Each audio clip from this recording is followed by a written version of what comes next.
Reviews. I'm Chase Lee, and I hear the Babadook breathing down my neck. So I'm going to go and turn this light on so the Babadook doesn't do that anymore. Okay, that's a lot better. Alright, so anyways, hey, how's it going, guys? My name is Chase Lee, and I'm here to review the Babadook. And you're probably wondering why I'm in this dark room. Well, this movie is a psychological thriller and a pretty good horror movie, so I'm in this creepy setting. And you're probably wondering why I'm wearing a sweater as the shirt of choice. And, you know, it's really cold outside, and it's around Thanksgiving and Christmas, and this movie's also coming around Thanksgiving and Christmas, so I try to match the movie in those senses, but I guess it didn't come across that way. Anyways, the Babadook comes from Australia, and it's a very interesting, unique horror slash thriller slash drama, so let's dive right into this. It's directed by Jennifer Kent, who is an actress, and she hasn't really made anything. She's made a couple short films and stuff, but she's never made a full-length feature.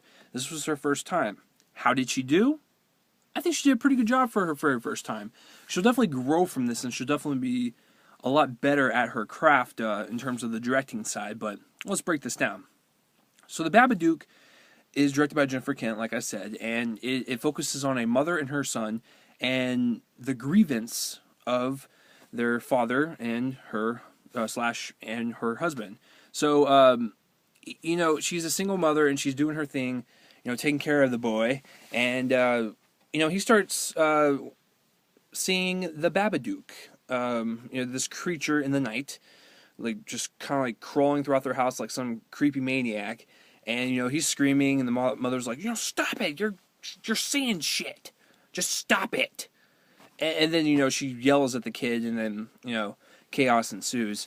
So the whole thing is about grievance, and it's about getting over a lost loved one, if you will. And I thought they took a typical monster movie and they made that premise even better as a monster movie, and just adding like the whole grievance thing and like getting inside your head and like, you know, you're so emotionally damaged, like you're starting to see stuff. I thought that was really cool.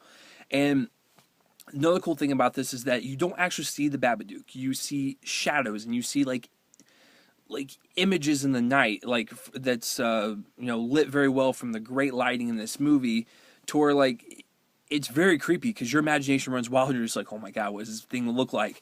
You see it in the children's book that the mother reads to the child, but other than that, like, you don't actually like see it in real life. And I thought the sense of imagination that Jennifer Kent allows us to feel and feel terrified by this creature is astounding. And I really thought like the lighting was delicious. I thought the art direction, it popped. And so the direction is very solid in this movie. I have no problems with it. The acting. Essie Davis plays the mother, and I think she does the best job out of everyone. The actor that played the kid, he's a little annoying, not gonna lie, but he's okay towards the end. But everyone else does okay. The mother is what you really want to see this movie for, and she is outstanding. Cinematography, like I said, the house is so beautiful, and the art direction is so key in this movie. Like the colors pop on the walls, like the lighting is so harsh, and it's just lit so just creepily, and it's such a psychological movie to where like it just messes with your mind because it's lit so well, and there's so many dark spots in the room, so many dark corners, and the cinematography is just gorgeous, especially in all the house. It's just all the house scenes are awesome. They're just lit well, they're shot well. It's a true horror movie in some parts, and it's a true psychological movie in some parts. It's the best of both worlds. Editing wise, it's about an hour and a half, and I thought it flew by. I was really interested in it.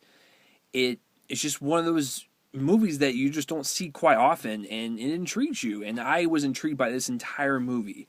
So I love the premise. I love the way it's shot. I love the way it's lit. The art direction is very, very good. They spent most of their money on that, by the way. The acting is okay except for the mom. It takes a very generic idea of losing a loved one and turns it into this weird horror psychological thriller, and I thought that was done very well. It's not one of my favorites of the year, but it's a very solid movie. I'm going to give it a 6 out of 10. So 6 out of 10 for the Babadook. Have you seen the Babadook, or have you even heard of it? Comment that place right below my face and let me know. And as always, thanks for watching more reviews. I'm Chase Lee, and tune in next time for whatever I review next. Hopefully not in a dark room or with the Babadook.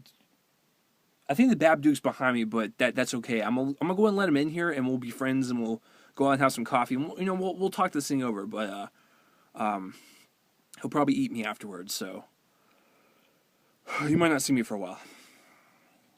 All right, I'm gonna go talk to the Babadook now. All right, I'll see you guys.